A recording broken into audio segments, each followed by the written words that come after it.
Hello guys and welcome back into a new brand video. In today's tutorial, I'm going to show you how to change time zone in Salesforce. So make sure to watch the video to the end and follow these simple steps.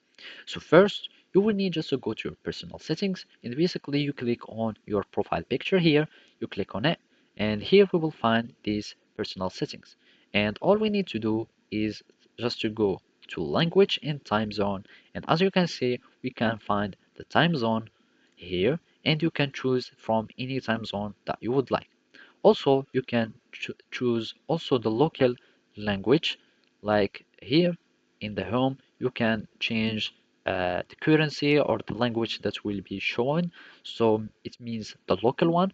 And also there is the language for the whole applications, which whether it be in English or any other language. So as you can see, and this is the email encoding in case you are using some other format, but it doesn't really need to change this email encoding.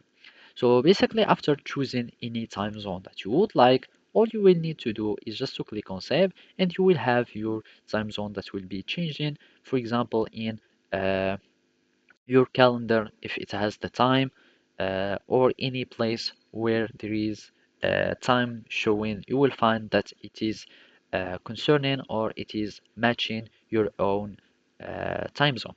So, or the time zone that you have choose. So basically, just click on the time zone, click on save, and that's it. So basically, those are the steps to change your time zone. And of course, from here on, your personal uh, information, you can change all the information concerning your profile, like having some login access, etc., etc., or you can have other personal information or some advanced personal information like the authentication, etc. So basically that's it. Thank you for watching and see you next time.